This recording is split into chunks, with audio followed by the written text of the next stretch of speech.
Salut à tous, bienvenue sur Zouk TV pour votre classique Quoi de neuf. Évidemment, vous avez l'habitude maintenant, une vingtaine de minutes, nous explorons certains événements, nous découvrons également certaines personnalités. Et aujourd'hui, juste à mes côtés, j'ai monsieur le maire du Diamant, monsieur Hugues Toussé. Monsieur le maire, bonjour, bonsoir, comme vous voulez. Oui, bonjour, bonsoir. En tout cas, merci monsieur Timon, merci à Zouk TV de m'avoir invité. C'est un grand plaisir pour moi et puis pour tous les téléspectateurs, notamment et singulièrement ceux du Diamant. En particulier la population du Diamant. Effectivement, vous êtes un jeune maire, comme on dit. L'aventure politique en elle-même, est-ce qu'il y a longtemps que ça vous titillait un peu? Vous avez des parents dans la politique? Alors, effectivement, j'ai des parents qui faisaient de la politique. L'un des anciens maires des Anses d'Arlet, c'était un arrière-grand-père. Mais c'est naturellement, je dirais que c'est le sport qui m'a emmené en politique. Vous êtes un grand sport. Mais oui, c'est bien. Parce que j'ai toujours fait du basket dans ma vie. Ouais, et c'était effectivement, en revenant de mes études, j'ai voulu un petit peu développer cela sur le Diamant. Et puis c'est ce qui m'a incité à rentrer dans la vie associative. Voilà. Et à l'époque, en 2004, l'ancien maire est venu me chercher. Et c'est comme ça que l'aventure, on va dire, a commencé. Voilà. Donc, le Diamant sur la route des Anses, comme on dit, au quoi pas Anses d'Arlet, au quoi, etc. Il faut préciser qu'avant, le Diamant, Saint-Luc, Anses d'Arlet, c'était pratiquement... et c'est après, donc à partir de 1862, que la commune a été érigée vraiment en commune. Et cette année, il y a un événement qui va justement symboliser... tout ça. Voilà, c'est ça. C'est-à-dire qu'effectivement, comme tu le disais, c'est par un décret impérial, c'était le 19 mars 1862, où effectivement, la commune du Diamant, entre guillemets, a pris son indépendance, puisqu'il y avait Saint-Luc, Anses d'Arlet, Diamant qui formaient la commune du Sud. Oui, voilà. Oui. Et cette année, on fête les 160 ans de la ville, avec un certain nombre de manifestations. Effectivement, en 1862, 160 ans. Alors là, enfin, c'est pas une boutade. En fait, des centenaires, en fait, des bicentenaires, mais 160 ans, c'est assez original hein, comme symbolique. Alors c'est vrai que l'idée, au-delà de ça, pratiquement tous les 10 ans, on essaie de faire quelque chose. C'est un prétexte, on va dire.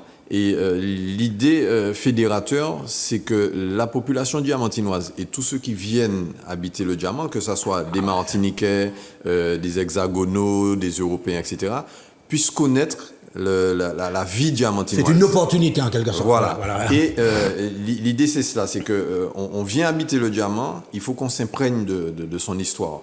Parce qu'on connaît sur toute la Martinique le cliché, les gens viennent, il n'y a pas qu'à accepter ou qu'à jouer domino les souhaits, il n'y a pas qu'à accepter les faits. Qu'à chanter les matins. Donc c'est ça, c'est véritablement. Et le moment phare, ça sera samedi, avec une table ronde sur le marché. Il y a des spécialistes, on va voir tout à l'heure. Oui, voilà, et c'est raconter l'histoire du Diamant pour qu'on sache dans les quartiers, chaque quartier a une particularité, une spécificité. Donc lorsque la personne vient habiter le Diamant, vient habiter dans un quartier, eh bien qu'elle soit imprégnée de son histoire et pour pouvoir mieux communiquer, pour pouvoir mieux être dans le vivre ensemble.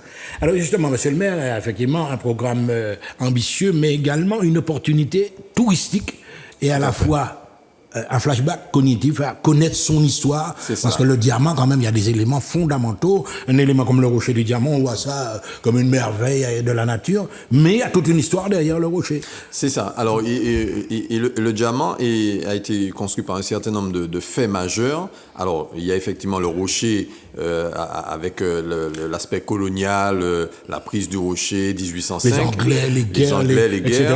Il y a également la maison du Gaoulé, 1717, où ça, le Gaoulé, c'est une révolte.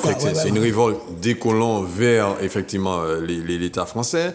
On a le Cap 110 avec le naufrage du bateau négrier, le dernier bateau négrier. Donc, c'est tout assez. On a la guerre de 1925, les municipales de 1925, où il y a eu des morts. Donc, le Diamant est vraiment un site à la fois historique et touristique. Et en tant que président de l'Office de tourisme du Sud également, j'ai aussi cette casquette. Donc, mettre en avant tous les atouts. Mettre en avant tous les atouts. On a réalisé un certain nombre de manifestations, mettre en avant nos agriculteurs, faire de sorte que ça soit vraiment un outil de développement économique et touristique.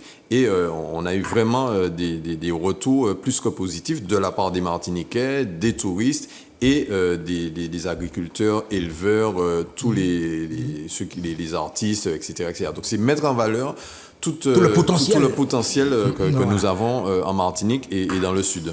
Alors justement, à l'instant, vous étiez en train de dire quelque chose de très, très, très important concernant le diamant, notamment dans le roman de Joseph Zobel. Comment ça s'appelle encore bref, il parle d'un gars qui était à la fois agriculteur, il y a à la fois Diabla, voilà. Il parle d'un gars qui était à l'agriculteur et à la fois marin-pêcheur. Le diamant peut bien illustrer également cette double valence, on va dire, entre l'arrière-pays et tout ce qui est fond de mer. Exactement, parce qu'effectivement, on dispose d'un fond de mer magnifique. Donc nous avons ces marins-pêcheurs. Il y a une histoire des marins-pêcheurs. Lorsqu'on parle de la dissidence, c'est les marins-pêcheurs qui, effectivement, emmenaient ces jeunes à Sainte-Lucie pour partir en dissidence. Donc, on a une étroite relation entre les marins-pêcheurs qui sont aussi à la fois parfois agriculteurs. Donc, nous avons ce front de mer avec tout un pan, la mangrove, la pointe taupinière, les marins-pêcheurs. Et puis, l'arrière-pays, là, on a eu une manifestation, notamment, c'était il y a 2 jours, sur le Morne Blanc, en Sinel, à la ferme Montluc, où chaque année, il y a une manifestation autour du port. Donc, on est vraiment un laboratoire au niveau du diamant concernant toutes ces activités du terroir. Alors justement, vous aviez tout à l'heure fait une petite parenthèse, une commune en pleine croissance, alors que les communes se dépeuplent. On ne peut pas dire que le diamant se dépeuple. Au contraire, on assiste à l'arrivée d'autres diamantinois, entre guillemets. Alors, c'est particulier, le diamant. Jusqu'en 2015, on avait une croissance régulière. Et là où les autres communes baissaient sur le thème de la démographie en population, le diamant ne cessait d'augmenter. Et à partir de 2015, on a une chute de la population. C'est-à-dire qu'en 2015, on était environ à 6200 habitants et 5-7 ans après, on est redescendu sous la barre des 6000, on doit être à 5700 habitants. 5800, donc on essaie d'expliquer cela. Alors là aussi, on a un problème d'urbanisme et c'est pour ça que dans cette mandature avec mon équipe, on essaiera de tout faire en sorte pour que les diamantinois puissent habiter le diamant et qu'il n'y ait pas la seule opportunité des logements sociaux, etc. Et quand on sait le coût du foncier sur le diamant, donc je suis en train de travailler sur des outils, sur des dispositifs pour que le diamantinois puisse effectivement investir dans sa commune. Oui, mais monsieur, justement, il y a toujours eu ce problème-là concernant des communes avec des atouts potentiels, comme vous venez de le dire. Il y a le côté balnéaire, parce qu'avant, les gens, c'était nos cailles dansés, cailles Hubert, tu sais, Diamant les Bains, etc. C'était une commune de vacances. Est-ce que cette image-là, vous tenez à la garder aussi? Ah oui, tout à fait, puisqu'effectivement, on a cette image-là. Mais l'idée, c'est de pouvoir, c'est un petit peu ce que je disais en début de propos, pouvoir mixer les deux. Et quand je dis ça, je dis que on n'est pas contre ceux qui viennent habiter le diamant, mais il faut qu'il y ait un équilibre. Parce que si la balance penche en faveur des arrivants, comme on va dire. À un moment donné, effectivement, les diamantinois vont se poser des questions et il n'y aura pas un bon vivre ensemble. Et pour qu'il y ait ce bon vivre ensemble, il va falloir rééquilibrer la balance et faire en sorte, il y a des solutions, on est en train de travailler dessus, pour que justement le diamantinois puisse investir. On connaît ça n'existe pas partout en Martinique. C'est au Trois-Îles, par exemple, c'est un phénomène. C'est un phénomène. Les parents laissent des terrains, on n'a pas les moyens de construire, le terrain soit en zone agricole, zone naturelle, et je crois qu'il y a ce combat-là à mener à travers ça. Et c'est un petit peu l'occasion de mettre tout ça sur le tapis. Alors, nous allons un petit peu explorer ce programme des 160 ans d'histoire du diamant. Donc, vendredi 1er, donc ce vendredi, il y aura donc une exposition des œuvres de Bernabé Jules Vécourt. Vendredi dernier. Vendredi dernier, ça c'est bien passé, oui, excusez-moi. Oui, donc ça a connu alors, bonne fréquentation. On a commencé effectivement par le 1er juillet avec une exposition de M. Jules Vécourt qui était connu à l'international. Qui habitait le diamant et qui a ses enfants au diamant. Et l'idée, c'était justement de mettre en valeur ce diamantinois parce que là aussi, dans notre politique, on veut tourner la population vers l'art, vers tout ce qui est artistique, peinture, musique, etc. On a eu l'occasion de faire la grande fête de l'harmonica et de l'accordéon. Mais oui, justement. Et l'idée, c'est ça.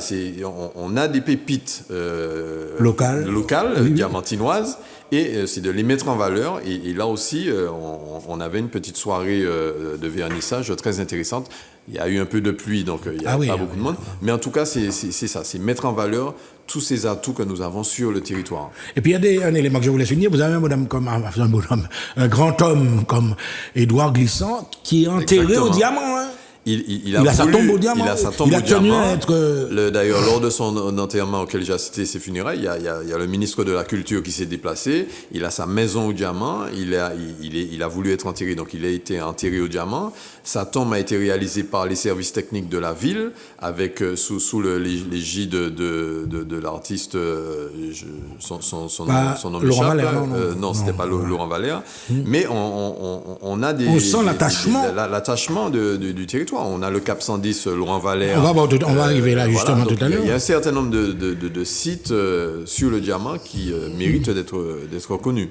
Alors déjà, Victor Anissé, mais oui, plasticien. Voilà, plasticien. Le monde amérindien, c'est à lui. Exactement. Les vitraux de là. Non, il fait beaucoup de choses. En poterie, en céramique aussi. Et d'ailleurs, sa tombe a été réalisée d'Édouard Glissant sous la base de carreaux, de céramique, etc.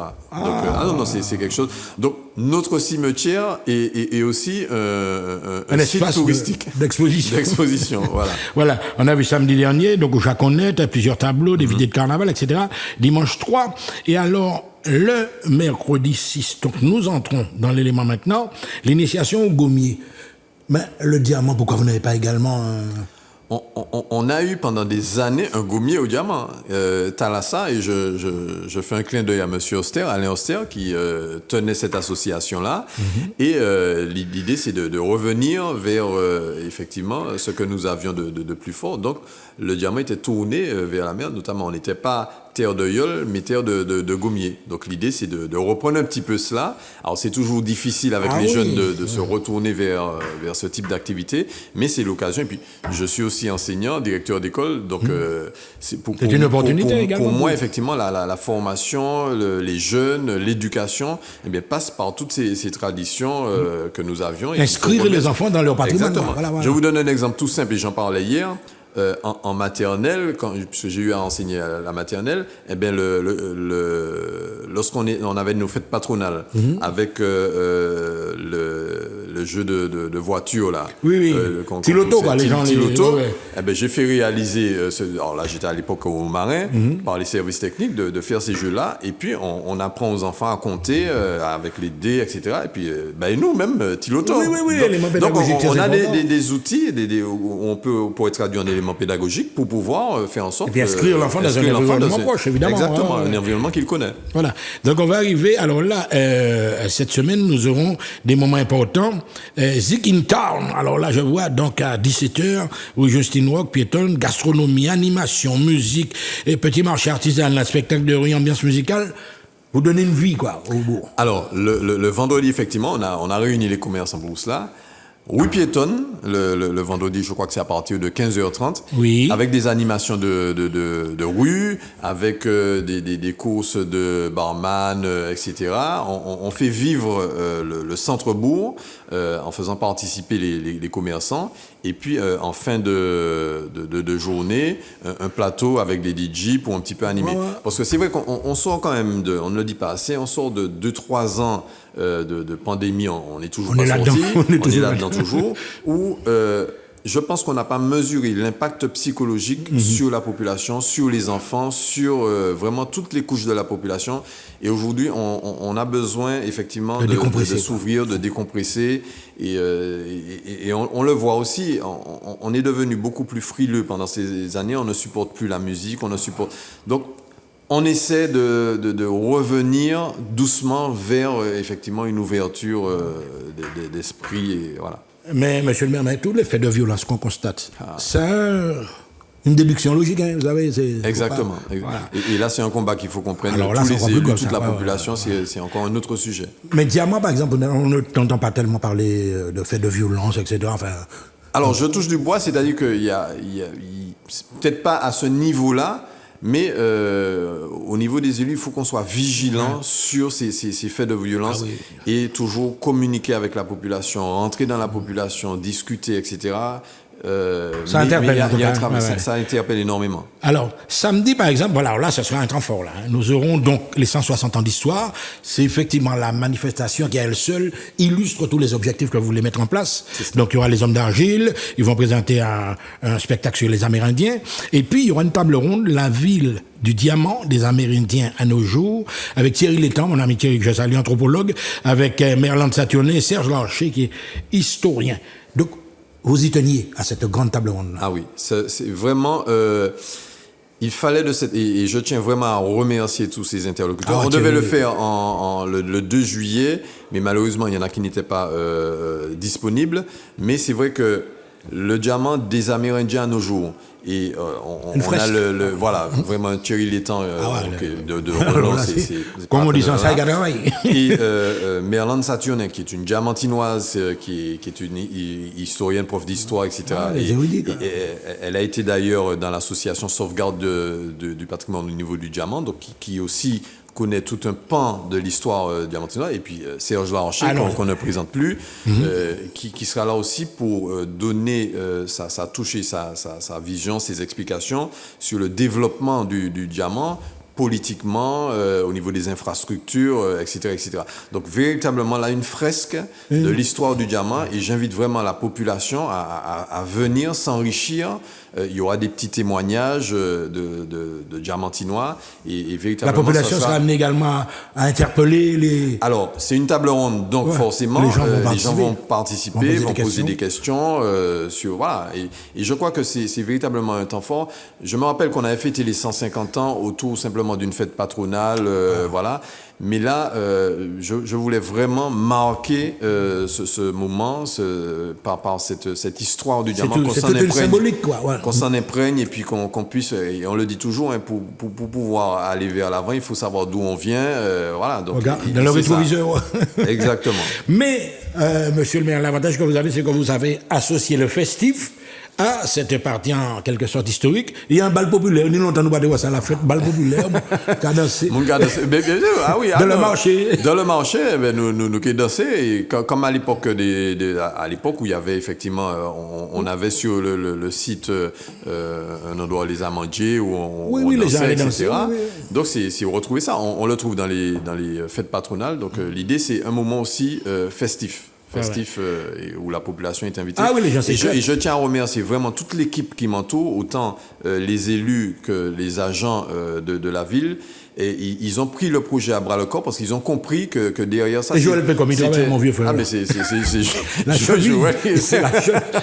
Je l'ai vu le jour de l'accordéon, là. Ah oui, il était là. Et c'est vrai que... Et c'est là où j'apprécie l'investissement de tout un chacun, au-delà de la casquette politique. C'est véritablement... c'est by nous. Diamant, c'est by nous. Réapproprier. Ça dit à nous, c'est à nous. Voilà. Et les agents le font vraiment... C'est pas parce que c'est moi, c'est parce que c'est notre diamant, c'est notre histoire, c'est notre ville, et c'est le cœur qui parle. Donc vraiment, je tiens à bailler un bel rouleau. Mais il faut bailler. Tous ces mondes là. Alors jeudi 14 juillet, nous avons un coup de fête nationale, le 33e minute sera là. Le vendredi 15, le départ José Larmaillard, c'est ça? Oui. La gare José Larmaillard, la promenade historique. Ça aussi, vous y teniez, Ah oui, alors c'est la 2e édition. Et là, je fais un clin d'œil à Madame Lagarde, Odile Lagarde, responsable du musée. Et en fait, on part de la gare routière et on traverse le bourg parce que à chaque escale, il y a une histoire à raconter. Il y a les puits d'antan, etc. Donc, elle prend ce petit monde-là et on traverse les différents sites où elle explique l'histoire. Il y a des petites anecdotes du diamant. Et ça aussi, on a eu une première édition qui a eu du succès. Et là, on refait ça. Et j'invite vraiment la population à venir écouter. Parce qu'il y a la dimension promenade, il y a le lien social, puisque vous pouvez écouter, vous ne connaissez pas. Il y a tout, et puis, bien sûr, il y a le côté cognitif où on apprend des choses. Voilà. Parce que l'on a traversé boule à Boloto, ou pas qu'à c'est bêta. Donc, il faut marcher, il faut aller chercher. C'est un bail extraordinaire. Voilà. Et puis le soir, on aura Pomme Cannelle en spectacle. Samedi 16, le diamant d'antan. Alors, il y a un bagage qui est arrivé, c'est qu'on a vu l'intergénération, Mais est-ce que toi aussi, tu tiens des témoignages de ces aînés qui sont là et qui ont des choses à dire? Voilà. Ah oui, et j'en veux pour preuve, on a vraiment, le jour de l'anniversaire de la ville, entre guillemets, on a fait intervenir des anciens. Des mémoires vivantes. Des mémoires vivantes. Et c'est ça, nous, pas qu'à faire assez. C'est les mounans qui parti, et puis on n'a pas la présence d'esprit d'enregistrer mounans, des fois, machin. Et ils sont frustrés, parce que souvent, voilà. Il y a des noms, mais pas une pièce document. Exactement. Qui rapporte tout ça, quoi. Voilà. Et comme ils sont baignés d'humilité, donc il n'y a pas qu'à aller vers où. C'est à nous aller comment chercher. Michel va nous parler, non? Et voilà, et nous aller chercher, il y a des gens du terroir là, et ils étaient contents, ils étaient devant la caméra. Ah ben oui, on m'a vu à la télé. Il y a des anecdotes, mais ou assise. Et puis vraiment, c'est. En tout cas, on a fait les premières semaines, on est déjà arrivé au mois d'août pratiquement. Alors j'espère, je vois encore d'autres manifestations, les tours des Yoles qui arrivent, le tour de la Martinique, etc. L'arrivée de la 5e étape du tour de oui, là, la fête des marins. Très important, la fête des marins pêcheurs. Ouais. En tout cas, monsieur le maire, c'est un plaisir pour nous de vous avoir reçu, accueilli à Zouk TV. Alors, un petit message à l'adresse de toutes ces mamailles diamants, mais également de toutes ces mamailles dans le sud là. Le diamant qui a parlé bas, le diamant qui a montré ça. Parlez bas, monsieur le maire, s'il vous plaît. Alors, je dis vraiment, moi, juillet, diamant ni 160 ans, je invité toute la population diamantinoise, mais du sud et puis de la Martinique. Donc, de venir connaître l'histoire diamant, parce que diamant, c'est la Martinique, diamant, c'est le sud, c'est la Martinique, c'est histoire nous toutes. Et puis vraiment, en amour, pays nous, et c'est ça qui fait nous avancer. Donc, toute maman est la bienvenue, et ma cabase autre rendez-vous vraiment, notamment le samedi là pour nous connaître l'histoire nous. En tout cas, merci un pile Mano, merci Zouk TV, et je pense que et puis nous nouvelle génération là, nous qui peut faire le bagaille ensemble. Mesdames et messieurs, vous avez compris qu'il est décidé. Celui-là, il va attendre, il aime sa commune, il aime son territoire, il aime la Martinique. Tout le monde en est son diamant. À bientôt sur Zouk TV. Non mais c'est comme il y a une complicité, tu vois.